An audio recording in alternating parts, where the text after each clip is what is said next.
कहते हैं कि मेरे दलित भाइयों को मत मारो, मारना हो तो मुझे गोली मारो। ये क्या बात हो गई? बेमुला कांड किसका कांड है? उस कांड में क्या आज तक हुआ? कैमरे कहाँ लगे हुए थे? लाल किले पे लगे थे। सारे कैमरे कहाँ लगे होते? मुख्यमंत्री के कार्यक्रमों में लगे हुए होंगे। क्या कोई कैमरा ऐसा है? आज उनके आप लोगों ने सोशल मीडिया पे देखा होगा, उस परिवार के लोगों पे जबरन उनका दफन, वो क्या नाम, मिट्टी को उनका बच्चे की उसको दफन करने के लिए उन्होंने पूरी कोशिश की जा रही है। और जब वो लोग प्रदर्शन करने पर लाठियां मार, उनके परिवार पे उनकी उस बच्चे की बुआ, वो मतलब चीख के करी मेरे भाई को, मेरे परिवार के लोगों को लाठियों से मारने का काम किया गया। इस देश की गोदी मीडिया, इस देश की वो मनुवादी मीडिया जो इस देश में आज भी लोगों को जात से पहचानने का काम करती है, वो इसको सुर्खियां बनाने का काम करती है। देखिए गृह मंत्री जी दलित समाज का खाना खा रहे हैं, देखिए मुख्यमंत्री जी उनके घर पे खाना खा रहे हैं, जबकि ये बार मीडिया में आया है वो खाना भी ये लोग कहीं होटल से या कहीं किसी के यहाँ से बन करके आता, उस गरीब के घर केवल खाना खाए। किसी भी तरह की घटना होती है, उस घटना को ढांकने के लिए, उस घटना से अपने आप का पीछा छुड़ाने के लिए थोड़ा सा मुआवजा दे करके अपने कर्तव्यों की स्थिति समझने का काम करते हैं। वहीं अगर यहीं पर किसी सर्व समाज के बच्चे के साथ कोई घटना हुई होती तो यही गहलोत की सरकार 50 लाख का मुआवजा देती, उसके परिवार को नौकरी देने का काम करती। प्रधानमंत्री जी ने या उनकी किसी केंद्र की कैबिनेट इस संबंध में एक बार भी बोला? हम मानते हैं कि कांग्रेस की वहाँ सरकार है, कांग्रेस के गहलोत जी की ये गलती ही नहीं, महा गलती है, उन्हें प्रदेश की जनता माफ करने का काम नहीं करेगी।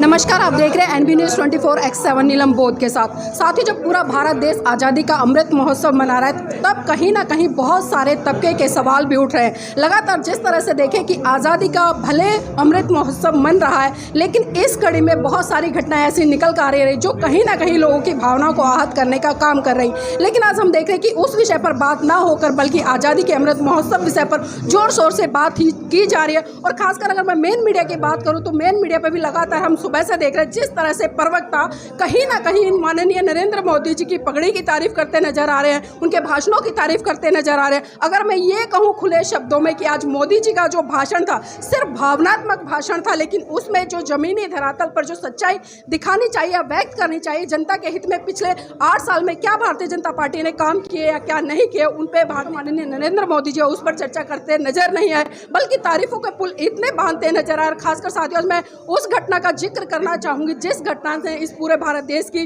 जो अंतरात्मा है उसको झकझोर देने का काम किया है। क्योंकि कहीं ना कहीं 75 साल के बाद भी आज हम देख रहे हैं कि किस तरह से जाति धर्म के आधार पर एक बहुत बड़े तबके के साथ अत्याचार शोषण किया जा रहा है। और इसी कड़ी में आज मैं नरेला में हूँ। नरेला में बहुजन समाज पार्टी की तरफ से जो आज़ादी का अमृत महोत्सव, तो खैर मैं नहीं कहूँगी, ये मेरे अपने पर्सनल विचार है, लेकिन उसका आयोजन किया गया था जिसमें कि आज हमारे साथ में दिल्ली प्रदेश के प्रभारी CP सिंह जी हैं और उन्हीं के साथ में माननीय सिद्धार्थ अशोक जी हैं जो कि पूर्व राज्यसभा सांसद रहे हैं, लक्ष्मण सिंह जी हैं जो कि दिल्ली प्रदेश के वर्तमान में अध्यक्ष हैं, सुदेश आर्या जी हैं और मेरे साथ में एडवोकेट सर भी हैं जो कि वर्तमान में यहाँ से प्रभारी हैं। तो पहले मैं सर से जानना चाहूँगी, सर, आज़ादी का अमृत महोत्सव और जिस तरह से जालोर की घटना घटी, किस तरह से देख रहे हैं इन चीज़ों को? देखिए, जहाँ तक कि ये भारतीय जनता पार्टी की सरकार है, समय समय पर देश की जनता का ध्यान बांटने के लिए कुछ इस तरह के सुगुफे छोड़ने का काम करती रहती है। आज़ादी किसी भी व्यक्ति के लिए, किसी भी राष्ट्र के लिए एक महत्वपूर्ण विषय होता है। आज़ादी निश्चित रूप से ठीक बात है कि आज़ादी, अगर देश कोई व्यक्ति किसी व्यक्ति का गुलाम हो, किसी देश का गुलाम हो, अगर किसी राष्ट्र का गुलाम हो, किसी राष्ट्र की आज़ादी एक महत्वपूर्ण मुद्दा होता है। लेकिन जिस देश को आज़ादी के 75 साल बीत गए हों, उस देश में आज भी व्यक्ति जात के साथ पैदा होता है और जात के साथ मर जाता है। ये बात मैं इसलिए कह रहा हूँ कि कश्मीर से लेकर कन्याकुमारी तक और कारगिल से लेकर कोहिमा तक अगर आप देखें तो पूरे देश में आज भी जात के नाम पर लोगों के ऊपर अन्याय अत्याचार होते हैं, एट्रोसिटीज़ होती हैं। हाल फिलहाल का जैसा कि आपने देखा राजस्थान में आप आए दिन देखते होंगे, ये कोई पहली घटना नहीं है, लेकिन ये इतनी भीभत्स घटना है जिसने पूरे देश को हिला करके रख दिया है। राजस्थान में पहले भी अगर किसी बच्चे ने सार्वजनिक घड़े से पानी स्कूल में पी लिया, कोई बच्चा उनके साथ बैठ गया तो उसको निकाला गया, मारा गया, पीटा गया। लेकिन इस बार की घटना में जो जिस तरह से इंद कुमार बच्चे के साथ हुई, एक टैलेंटेड बच्चा था, बहुत ही, उसकी मैंने एक वीडियो देखी, वो इस तरह का एक प्रदर्शन कर रहा था, डांस कर रहा था, उससे ऐसा प्रतीत होता था कि बहुत ही टैलेंटेड बच्चा था। उस टैलेंटेड बच्चे ने सिर्फ इतना गुनाह किया, 8 साल के बच्चे ने अपने हेडमास्टर के घड़े से पानी पी लिया, छू लिया। क्या ऐसा कौन सा गुनाह हो गया? एक तरफ हमारे देश के प्रधानमंत्री जी कहते हैं कि देश में हमारे जो सभी समाज के तबके की बात करते हैं, एक तरफ वो बाबा साहब की बात करते हैं, वहीं दूसरी तरफ वो बाबा साहब के संविधान के महोत्सव में दी गई सहूलियतों का विरोध करते हैं एक तरह से। अगर विरोध नहीं करते तो आज तक अभी तक क्या प्रधानमंत्री जी ने या उनकी किसी केंद्र की कैबिनेट इस संबंध में एक बार भी बोला? हम मानते हैं कि कांग्रेस की वहाँ सरकार है, कांग्रेस के गहलोत जी की ये गलती ही नहीं महा गलती है, उन्हें प्रदेश की जनता माफ़ करने का काम नहीं करेगी। ना सिर्फ गुजरात की, वहाँ की, राजस्थान की, बल्कि देश की जनता कांग्रेस को माफ़ नहीं कर रही हो। यही कारण है कि कांग्रेस आज हाशिए पे दिखाई पड़ रही है। मैं आपको ये बताना चाहता हूँ कि जालौर की जो घटना से जिस उस बच्चे के साथ उस बीभत्स टीचर ने, उस जानवर जैसे टीचर ने उसके साथ अत्याचार किया, उसकी पिटाई की, आज वो मृत्यु हो गया है। इससे बड़ा दुख और संकट नहीं हो सकता है। ये केवल और केवल उस जालौर के उस बच्चे के ऊपर उस हेडमास्टर की पिटाई या उसके डंडों की पिटाई नहीं थी, बल्कि संपूर्ण बहुजन समाज के उन लोगों के समाज जो इस देश में आज भी आज़ादी के 75 साल बीत जाने के बाद भी वो अपने आप को उस समाज से भटका हुआ महसूस कर रहे, उस समाज से छूटा हुआ महसूस कर रहे, जो समाज आज भी कुछ 10 से 15% लोग इस देश पे शासन कर रहे हैं। सर, ये भी जानना चाहूँगी, जिस तरह से गहलोत सरकार ने 5 लाख मुआवजे की बात की है, और कहीं ना कहीं हम देखते हैं कि पिछले दिनों जिस तरह से निपुण शर्मा का जो मामला आया था उसमें 50 लाख और 2 नौकरियां सरकारी देने का एक प्रावधान मतलब वहाँ की सरकार ने पारित किया। लेकिन जब बहुजन समाज के किसी बच्चे, व्यक्ति या महिला के साथ में इस तरह का कुकर्म होता है तो उसमें कहीं ना कहीं हम देखते हैं कि सरकार सिर्फ औपचारिकता मात्र करती नजर आती है। यह बात बिल्कुल आप ठीक कह रही हैं। न सिर्फ गहलोत की सरकार ने, बल्कि चाहे उत्तर प्रदेश की योगी जी की सरकार हो या देश की तमाम सरकारों की, तमाम प्रदेश की सरकारें नहीं हो, चाहे वो किसी भी पार्टी की सरकारें नहीं हो, वो सरकारें जब भी अगर किसी भी तरह की घटना होती है, उस घटना को ढांकने के लिए, उस घटना से अपने आप का पीछा छुड़ाने के लिए थोड़ा सा मुआवजा दे करके अपने कर्तव्यों की स्थिति समझने का काम करते हैं। वहीं अगर यहीं पर किसी सर्व समाज के बच्चे के साथ कोई घटना हुई होती तो यही गहलोत की सरकार 50 लाख का मुआवजा देती, उसके परिवार को नौकरी देने का काम करती। उत्तर प्रदेश में तमाम ऐसी घटनाएं हुई हैं जिनके परिवार में अगर घटना हुई, बलात्कार हुए या किसी तरह की घटना हुई है तो उनके लोग, परिवार के लोगों को, उनके आश्रितों को 50 लाख रुपए और नौकरी देने का काम किया। वहीं पर दलित समाज के साथ अन्य अत्याचार, ये मुआवजे में भी ये सरकारें, चाहे वो भारतीय जनता पार्टी की सरकारें हों, चाहे कांग्रेस की सरकार हो, ये मुआवजे में भी जातवाद और भेदभाव करने का काम करते हैं। सर, जिस तरह से हम देखते हैं कि वर्तमान में जो भारतीय जनता पार्टी केंद्र में स्थापित है और लगातार सबका साथ सबका विकास की बात करते हैं, लेकिन कहीं ना कहीं हम देखते हैं कि जिस हिंदू राष्ट्र की बात करते हैं, जिस हिंदुत्व को बढ़ाने की बात करते हैं, जब किसी भी दलित व्यक्ति के साथ में अत्याचार होती है तो उसको हिंदू ना मानकर बल्कि उसकी जाति के आधार पर मापा जाता है। देखिए, आज भी आज़ादी के 75वीं सालगिरह मनाने के बाद भी, अगर आज भी हम देखें, इतने साल आज़ाद बीत जाने के बाद भी, अगर आज भारतीय जनता पार्टी का कोई बड़ा नेता या मंत्री या राष्ट्रीय अध्यक्ष का भी किसी, या कांग्रेस का कोई राष्ट्रीय अध्यक्ष या कांग्रेस के राहुल गांधी या प्रियंका गांधी किसी दलित समाज के यहाँ खाना खाते हैं तो इस देश की गोदी मीडिया, इस देश की वो मनुवादी मीडिया जो इस देश में आज भी लोगों को जात से पहचानने का काम करती है, वो इसको सुर्खियां बनाने का काम करती है। देखिए, गृह मंत्री जी दलित समाज के यहाँ खाना खा रहे हैं, देखिए मुख्यमंत्री जी उनके घर पे खाना खा रहे हैं, जबकि ये बार बार मीडिया में आया है वो खाना भी ये लोग कहीं होटल से या कहीं किसी के यहाँ से बन करके आता, उस गरीब के घर केवल खाना खाया जाता है। और ये बात तो करते हैं सबका साथ सबका विकास की। मैं इनसे पूछना चाहता हूँ, 31 लोगों को डायरेक्ट IAS लेवल की पोस्ट में भर्ती करके, जिसमें एक भी SC ST OBC का नहीं है, तो ये सबका साथ सबका विकास कैसे हो गया? आज 80 करोड़ लोग को ये खुद कहते हैं कि 80 करोड़ लोगों को हम 2 टाइम का खाना का पैसा वो दे रहे हैं, खाना दे रहे हैं, चावल दे रहे हैं और राशन दे रहे हैं। अगर 80 करोड़ को दे रहे हैं तो सबका साथ सबका विकास कैसे हो गया? इसमें विकास कहाँ है? 2 टाइम का खाना देना तो सरकारों की मजबूरी है। सर, जिस तरह से आज हम मोदी जी को सुन रहे थे, लाल किले से भाषण दे रहे थे, लेकिन सरकारी आंकड़ों की अगर मैं बात करूं, 90 करोड़ लोग भारत में भूखे सोते हैं, लेकिन वही मोदी जी अपनी जो उपलब्धियां हैं उनके पुल बांधते नजर आते हैं। तो वही कह रहा हूँ ना, वो खुद कहते हैं कि 80 करोड़ लोगों को हम 5 किलो राशन देते हैं, तो 80 करोड़ तो वो स्वयं मानते हैं 80 करोड़ लोगों को दिक्कत है यहाँ पर इस देश में, गरीबी रेखा के नीचे है। भाई, गरीबी रेखा से नीचे का मतलब यही कि जो व्यक्ति 27 रुपये रोज नहीं कमा पाता है, अगर उसको 5 किलो राशन दे रहे हैं 1 महीने के लिए, तो 27 रुपये से कम हो गया ना। अब 27 रुपये से अगर कम हो गया तो इसका क्या मतलब है कि 80 करोड़ लोग इस देश के गरीबी रेखा के नीचे जीवन यापन कर रहे हैं। फिर सबका साथ सबका विकास कह के हो, वो केवल और केवल अपने भाषणों से, बड़े बड़े मंचों के माध्यम से इस देश के लोगों को गुमराह करते हैं, इमोशनल स्पीच दे करके, भावनात्मक भाषण दे करके, ये कह करके नहीं। जब ऊना में कांड हुआ था तो क्या कह रहे थे? आंध्र प्रदेश में जाके, उनके गुजरात में कांड हुआ जहां वो 3 बार मुख्यमंत्री रहे, उस गुजरात में ऊना कांड होता है, उस ऊना कांड की बात करते हैं जाके हैदराबाद में, कहते हैं कि मेरे दलित भाइयों को मत मारो, मारना हो तो मुझे गोली मारो। ये क्या बात हो गई? बेमुला कांड किसका कांड है? उस कांड में क्या आज तक हुआ? ऐसे एक नहीं, हजारों की संख्या में अन्याय अत्याचार SC ST के ऊपर होते हैं, जिस पे सरकार कोई संज्ञान लेने का काम नहीं करती है। इनसे जब आंकड़े मानो तो उस पर कि पुलिस की रिपोर्ट हो गई। हाथरस कांड आपके सामने है, इन्होंने कितने लोगों, उसके परिवार को कहाँ नौकरी, कहाँ आवास, क्या दिया अभी तक? क्या देने का काम किया? खाली इन्होंने औपचारिकता पूरी करने का काम किया है।